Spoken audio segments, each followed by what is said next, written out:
Hi guys, welcome back to our channel. I'm Robin. And I'm Narissa. And today we're going to be talking about how you can save money while you're traveling.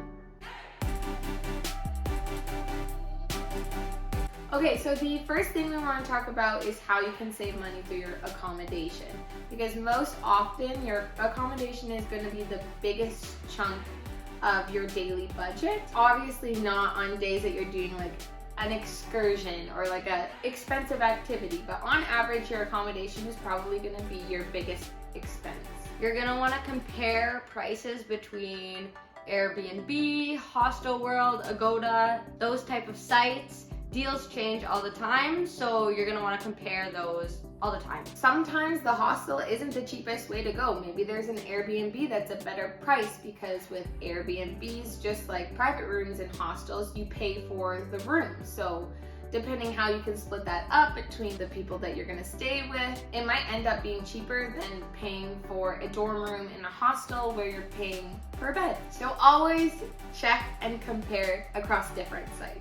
Our second tip on where you can save money while you're traveling is on food and drink. Obviously you have to eat while you're traveling, but that adds up super quick if you're not watching where you're eating. So if you're going out to restaurants to have meals all the time, that's gonna add up real fast. Alcohol is the number one thing that's gonna bump your daily budget through the roof. So maybe limit that if you can. You can bring those costs down by eating at local cafes or street vendors. Those are typically going to be quite a bit cheaper. If you really want to save money on food, the cheapest thing that you can do is go to a grocery store and buy ingredients to make your own meals. Most often, Airbnbs and hostels will have either a shared kitchen or a kitchen by itself that you can use to make meals. It's not the most luxurious. I know, like when I'm on vacation, the last thing I want to do is make myself food. I want to go out and have someone make it for me. But you know, even integrating this into some days and then saving that money and then going out other days is a really easy way to cut down the costs. And if you really want to save money that day, you can go to a convenience store and pick out a noodle bowl for 50 cents and eat that for breakfast, lunch, and dinner if you want. I definitely did that a few times in Asia, but it saved us some money so we could do some fun excursions on other days. Okay, so the third category where you can save money is through the activities that you're doing. We highly recommend, especially if you're going on a longer trip, to write out all of the activities that you would want to do if money wasn't an issue, and kind of go through the list and see if there's any that you can do by yourself. Like maybe there's just a free walking tour that you can do as opposed to paying an organization to take you around.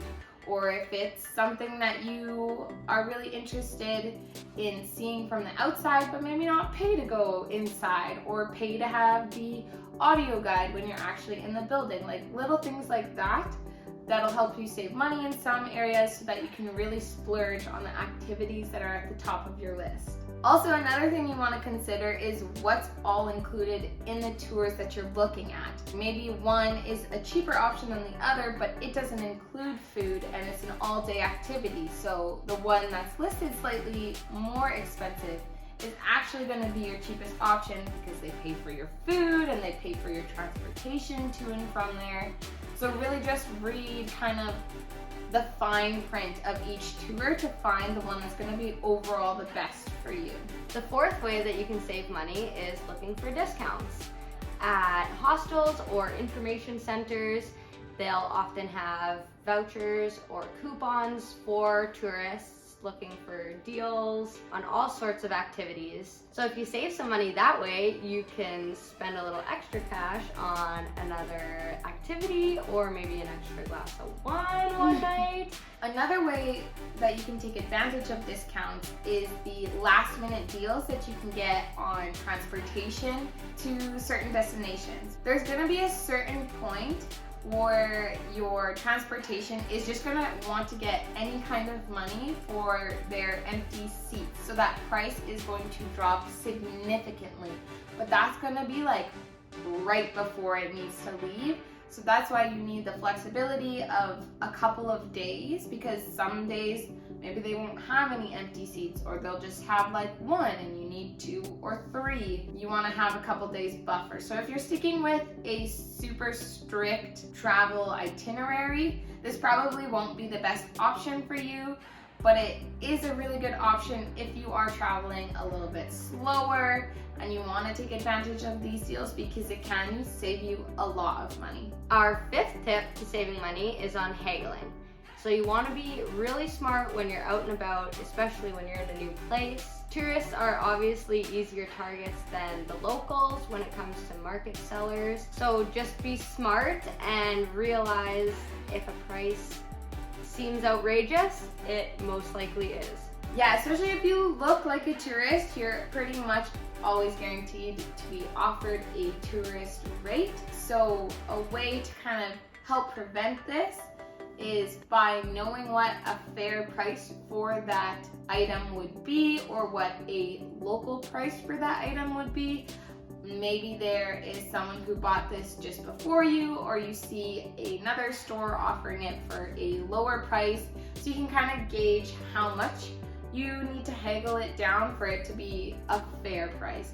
Most often you're still going to end up paying more than what a local would pay, but you can save some money this way if you can negotiate it down a little bit. A tip that works for some people, if you can speak the local language, speaking the local language to the person that you're negotiating with will present you in a way that you kind of know what's going on, you're a little bit more informed, and you're not easily taken advantage of. So fake it till you make it. So our last point that we're going to talk about in this video is getting around. Transportation adds up really quick depending what you're going to be doing, but walking is obviously the cheapest way, it's free, to get where you're going. So walk if you can. If you do have to take a taxi or an Uber, make sure you're getting in a taxi that has a meter, so you're getting that local set price. You're not going to be negotiating with the driver at the end of the ride, which can sometimes be a sticky situation and you might end up getting ripped off in the end. So make sure you have a meter or an Uber that you're hopping in if you can't walk. So obviously that's what you're going to be doing when you're in a city, but when you're going to a new place, you'll be looking at fares between a bus, train, a plane. So you want to compare those prices as well, because those change all the time. Sometimes a plane is going to be cheaper than a train, or vice versa. But typically when you are crossing a border, if you can do it by train or by bus, that's usually going to be the cheaper way to go. So that's all the tips we have for you. Hopefully they'll help you save money as you're traveling. But thanks for watching this video. We hope you guys enjoyed it. We'll see you guys next week. Robin and Marissa out.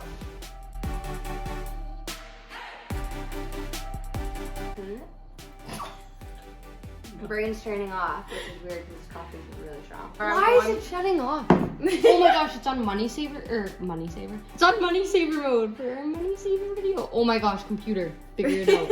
It's me. My brain isn't. Yeah. Oh my gosh. I feel that. I was like, I don't think that's where you were going. Oh my gosh. All right. Give me a second to collect my brain.